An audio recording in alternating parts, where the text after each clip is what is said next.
제 옆에는 한국로봇산업진흥원 손웅희 원장님 나와 계십니다. 안녕하십니까? 예, 반갑습니다. 반갑습니다. 이 원에는 제가 이제 서너 번 정도 방문한 적이 있고 예전에 또 인터뷰도 한 적이 있는데 취임하시고 나서는 이렇게 또 인터뷰를 또 하게 됐습니다. 태가 처음인데요. 바뀌었습니다. 예, 정말 반갑습니다. 저는 첫 질문으로 뽑은 게 정말 궁금했던 적이 있습니다. 원장님께서는 그 로봇 전문가로서 오랜 시간 이렇게 활약을 해오셨는데 원장님께서 꿈꾸셨던 로봇 세상이 어떤 건지 어렸을 때도 물론이고 학창 시절에도 물론이고 조금 듣고 싶은데 얘기해 주실 수 있겠습니까? 그래요. 저도 어렸을 때 뭐 다른 학생들하고 별반 그게 크게 차이가 있었거나 그렇지는 않았던 것 같은데 네. 60년대에 제가 이제 초등학교를 시작을 해서 70년대 초중고를 이제 나왔는데 그때 당시 매체가 지금 우리 그 젊은 친구들은 뭐 유튜브다 등등으로 해서 SNS 활동들 그래서 바깥 세상하고 소통을 많이 하잖아요. 예. 근데 저희는 혹시 그 들어보셨는지 모르겠는데 60년대, 70년대 3대 그 월간지가 있었어요. 새소년, 그다음에 뭐 소년중앙, 어깨동 뭐 이런 그 월간지가 저는 있었어요. 들어본 적 있습니다. 예. 거기에 그 별책부록이 또 이렇게 유명을 했어요. 그 별책부록에 흔히 이제 SF 만화 영화나 제가 기억나는 게 처음에 접했던 게 인조인간 머신 X라고 하는 게 있었어요. 그 당시에도? 예, 그 당시에. 60년대, 70년대였었는데 대부분 그때 당시는 일본 만화 또 이제 만화 영화에도 흑백 TV 시절에 네. 그 미래소년 아탐 이런 것들이 다 일본 만화였었거든요. 마징거 제트 이런 게. 예. 그게 이제 사람을 닮은 로봇이라고 하는 그 개념에 보통 우리네 그 사내 아이들이 갖고 있었던 꿈이고 김치환 감독의 그 태권브이가 나왔을 때 그때는 이제 무엇인가가 이제 꿈을 꾸면 현실로 바뀌어질 수 있겠다라고 어렴풋이 생각했었던 기억이 있었던 것 같고요. 조금 더 이제 정확하게는 혹시 보셨는지 모르겠는데 1999년도의 영화 바이센티리얼 맨이라고 하는 영화가 있습니다. 로빈 윌리엄스가 나온 영화. 그 영화에 나왔던 그 로봇을 아마 대체적인 그 로봇 세상으로 저는 꿈꿨었던 것 같고요. 다시 말씀드려서 사람의 친구 같은 사람을 돕는 그런 로봇. 아마도 조금 더 이제 커서는 중학교, 고등학교 때는 그때 이제 대량 생산이 많이 이루어지고 있을 때이기 때문에 어려운 일을 돕는 공장 자동화, 최근으로 얘기한다 그러면 스마트 팩토리라고 하는 정도가 아마 꿈꿨었던 세상이었었던 것 같아요. 중고등학교 시절에 이미 그런 세상을 꿈꾸셨던 거는 그러니까 이제 한 사람이 꾸는 꿈은 허망한 꿈에 지나지 않지만 여러 사람이 함께 꾸는 꿈은 강력한 현실이 된다 그러잖아요. 아마도 그 현실이 오늘 이 세상을 만들고 있는 원동력이 아닌가 싶고 로봇 산업이 바로 그렇게 미래 산업을 현실로 움직이는 그런 힘이 있는 산업인 것 같습니다. 그 학창 시절 꾸셨던 꿈이 이제 현실로 계속 지금 들어서 또 나타나고 있는 거네요. 그렇죠, 그렇죠. 그러면 이제 대학교 때는 또 어떤 좀 로봇 관련 이제 공부를 하셨는지? 대학 때는 이제 기계설계과를 나왔는데 오히려 저는 이제 학부를 졸업하고 처음 이제 연구원 생활을 시작한 데가 카이스트였었어요. 카이스트 기계공학과에서 지금은 작고하셨는데 변직남 교수님이라고 로봇 1세대 교수님이 계셨었어요. 그분들이 과학기술처 특정 연구개발 사업이라고 해서 다족보행 로봇을 개발하는 그런 프로젝트를 87년도부터 1990년도까지 3년 동안에 걸쳐서 진행한 그 프로젝트가 있었었는데 거기에 제가 연구원으로 합류를 해서 국내 최초의 사족보행 로봇 이름은 이제 카이저라고 하는데 1, 2 시리즈를 개발했던 그 경험이 있습니다. 쭉 이제 어떤 우리나라 로봇 산업의 어떤 역사를 원장님께서는 계속 함께 해오신 거네요. 1세대 그 사족보행 로봇에서부터 시작해서 지금 또 로봇산업진흥원 원장님도 되셨고 계속 발전에 좀 이바지하고 계신다는 그런 느낌이 듭니다. 이런저런 인연으로 이렇게 여기까지 같이 와서 참 고마운 인연으로 여기 같이 함께 알고 있습니다. 그 지금 이제 올해 특히 이제 CES가 몇 년 전부터도 그랬지만 특히 올해도 보면은 이 자동차 기업인 현대차마저도 차를 내세우지 않고 로봇을 전면에 탁 이렇게 내세웠는데 이런 좀 트렌드 좀 어떻게 좀 보십니까? 기술의 흐름상 산업의 융합적 측면에서 지금 나오는 자연스러운 현상이라고 봐요. 네.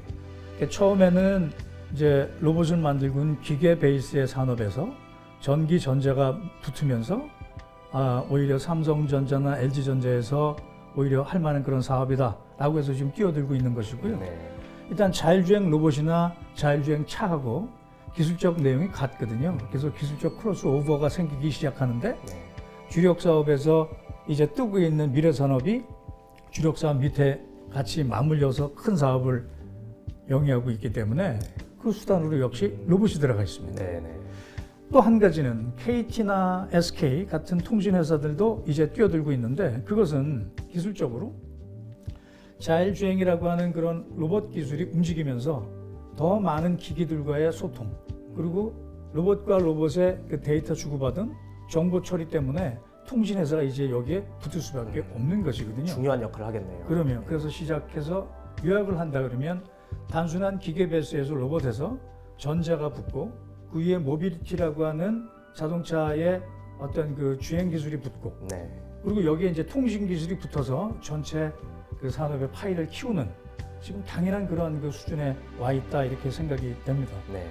이미 뭐 중소기업 같은 경우는 이제 로봇을 예전부터 해왔더라도 어떤 최근에 그런 어떤 대기업의 로봇 산업 진출 이런 분위기 자체가 굉장히 좋은 효과를 가지고 오는 건 또 사실인 것 같네요. 예전에는 네. 오히려 대기업이 중소업을 뭐 이렇게 흡수 통합해서 네. 없어진 그런 경우였었는데 요즘은 오히려 긍정적으로 내 가치를 어느 정도에서 그 대기업의 마케팅의 그 글로벌 그 마케팅 체인지를 가지고 네네. 내 기술과 제품에 관계된 그 가치를 서로들 주고받으면서 같이 키우는 오히려 긍정적 요소로 많이들 보고 있으니까요. 네네. 오히려 전체 파이를 키울 거라고 저는 보고 있습니다. 네, 이 로봇 산업 생태계가 굉장히 좋은 방향으로 흘러가는 듯한 그런 느낌이 좀 들고 네네. 있습니다. 이러한 이제 로봇 세상을 이제 발전시키고 또 성장시키기 위해서 이제 우리나라 어떤 로봇 산업 육성 정책이 있을 텐데요. 좀 어디에 초점이 맞춰져 있고 아직 좀 부족한 부분이 있다면 어떤 게 있을까요? 하나 이제 제조업용 분야에는 보면 저희가 뿌리 산업 분야, 또 시급료 분야, 섬유 분야 이런 전통 분야가 있는데 일단 현장에 가보면 사람이 거의 없어요. 네. 공장 자동화가 돼서가 아니라 네네. 인력 구하기가 어려워서 사람이 지금 없습니다. 네. 외국인 노동자 구하기도 어려운 상황이기 때문에 예. 오히려 로봇을 좀 투입하고 있고요. 지금 이제 제조 공정도 다양하고 산업도 다양하다 보니까 일단 수요 기업, 그러니까 로봇이 필요하고 있는 기업의 기술적인 난이도, 요 수요에 관계된 어려움들을 충분히 해결을 못하고 있기 때문에 오히려 공급적 측면에서 시스템 인테그레이션이라고 하는 SI 기업들이 네네. 오히려 그 표준 공정 모델을 만들어서 산업도 다양하고 공정도 다양하니까 오히려 표준적으로 그 공정을 만들어서 보급 확산하기 쉽게끔 하는 것을 저희 진흥원에서 네네. 시행을 하고 있고요. 예, 예. 두 번째는 이제 서비스용 로봇 분야인데 서비스용 로봇은 아직 그렇게 시장이 확 퍼져 있지는 않지만 잠재 시장이 엄청 큰. 잠재 시장. 네. 예, 예. 그러니까 의료용 로봇, 뭐 돌봄 로봇, 네. 뭐 이런 그 웨어러블 로봇, 그다음에 지금 한참 퍼지고 있는 그 물류 로봇, 네. 배달과 같은 네네. 이런 것들이 이제 시장을 열 것인데 코로나 때문에 오히려 그 방역에 관계된 것, 바이오, 화학, 또 의료 로봇 이런 쪽은 이제 시장이 막 열려가고 있지 않습니까? 네네. 외국 같은 경우에도 2020년 기준으로 보면 제조업용 로봇이 발전하고 있는 속도보다 서비스용 로봇 시장이 엄청나게 발전하고 있는데 아쉬운 건 우리 국내가 그것을 못 열어가고 있다. 그 이유를 가만히 들여다보니까 그 규제에 걸려 있어서 네. 이런 신시장을 창출하는데 많은 어려움이 있다. 그 시간의 흐름, 뭐 기술의 흐름, 산업의 흐름은 정말 빨리 가고 있는데 네. 시장을 열 수 있는 그런 어떤 규제 때문에 발목이 잡혀 있는 건 상당히 아쉬운 분야이다. 그래서 저희가 이제 진흥원에서 해야 될 그런 일들이 많이 있는데 저희가 그 로봇 규제 혁신 로드맵이라고 하는 것을 정부 차원에서 국무조정실하고 해서 만들고 있어서 예, 예. 풀고는 있습니다. 네네. 그래서 샌드박스나 아니면 규제 해석을 위한 뭐 특구 지정이나라고 하는 많은 사업들을 하고 있는데 아마도 그 시장을 열기에는 좀 다소 늦은 감이 있어서 더욱더 저 박차를 가하고 우리가 조금 더 정밀하게 또 정교하게 로드맵을 짜가지고 진행할 필요가 있겠다 이렇게 느끼는 분야가 바로 그 분야입니다. 네, 그 실증 측례를 통해서 보면은 이제 여러 가지 로봇들이 그 기존에는 규제 때문에 가로막혀서 못하던 이제 그런 사업들을 하고 있잖아요. 아직도 그 시장은 무궁무진하다는 말씀이신가요? 실증 특례를 통해서 일단 해보는 거는 되는데 끝나고 나서 바로 시판이 돼야 되는데 네, 그게 아직 그게 좀 쉽지가 않은 경우여서 특히나 이제 의료용 로봇 같은 경우는 수술 로봇 같은 경우나 이런 쪽은 트랙 레코드 그러니까 어디에서 얼마큼 써줬고 이게 얼마나 안전하다라고 하는 데이터의 그 누적 레코딩이 기록이 있어야 하는데 그래서 저희 진흥원을 통해서 일단 실증 사업, 보급 사업을 통해서 그 레코딩을 계속 쌓고 있어서 시간이 좀 걸리긴 하겠지만 그 시장 여는 데는 분명히 그 큰 시장이 열릴 수 있는 그 기반은 갖추고 있다 이렇게 말씀드릴 수가 있겠습니다. 예, 그 아까 말씀하셨듯이 이제 일자리가 이제 사람을 구하지 못해서 로봇을 투입할 수밖에 없는 이 제조 현장 또 반대로 말하면은 이 로봇이 확산되면은 어떤 일자리가 또 줄어들 거라는 그런 또 인식도 있거든요. 이런 어떤 로봇과 인간의 공존을 하기 위한 어떤 방향 어떤 게 좀 있을까요, 원장님 생각에? 예, 일단 저 현장은 뭐 지금 사람이 없어서 난리이기 때문에 일단 투입하는 것도 투입하는 거겠지만 일단 지적하셨던 것처럼 일단은 그 내가 만약에 그 기계나 장비를 다루고 있었던 그런 그 노동을 담당하고 있는 사람이었는데 내 일을 로봇이 한다고 그러면 저는 당장 내 일을 잃어버린 것과 같은 그런 피해가 있는 것은 당연하겠죠. 그리고 더 크게 보면 이 그 기계와 장비를 다루고 있던 이 오퍼레이터가 로봇에 대체되는 게 아니고 로봇을 오히려 오퍼레이팅하고 있는 그런 사람으로 오히려 고부가가치로 바뀌어진다 이렇게 생각을 하고 있고요. 오히려 실제 이렇게 통계를 한번 봐보니까 그 세계 경제 포럼이라고 하는 WEF 거기에서 2025년까지 8,500만 개의 일자리가 기계나 기술로 로봇으로 대체가 돼서 없어질 것이다. 그런데 오히려 그 일자리보다 더 큰 9,700만 개의 일자리가 새로 탄생될 것이다 이렇게 예측한 바 있습니다. 그럴 수밖에 없는 게 로봇이 생산이 되면 로봇 판매하는 사람도 생길 것이고 로봇 AS 하는 사람도 생길 것이고 로봇 부품 회사, 조달 회사 그리고 현장에서는 오히려 로봇이 들어가면서 그 제조 경쟁률이 높아지고 불량률이 감소가 되고 또 노동자의 근골격계에 해당하는 그 사내, 보험 이런 것들이 안정된 일자리로 많이 바뀌거든요. 그러면 오히려 위험한 일자리에서 보다 나은 고부가치 일자리로 내용이 바뀌어갈 수 있다. 그래서 우리가 보통 그 제조 현장 특히나 뿌리 기업들을 3D 산업이라고 하잖아요. 위험하고 더럽고 그다음에 아주 어려운 사업. 그래서 dangerous 또 dirty 그다음에 difficulty 이렇게 얘기를 하고 있는데 그것을 로봇이 들어가면서 오토매틱하게 바꾸고 그리고 더러운 환경을 클린하게 바꾸고 그리고 difficulty한 거를 이지하게 쉽게 바꾸면 첫 글자를 따면 에이스가 되거든요. 그래서 3D 산업을 에이스화하는 데는 일단 로봇 기업 또 로봇 기술이 맞겠다라고 하는 것이고요.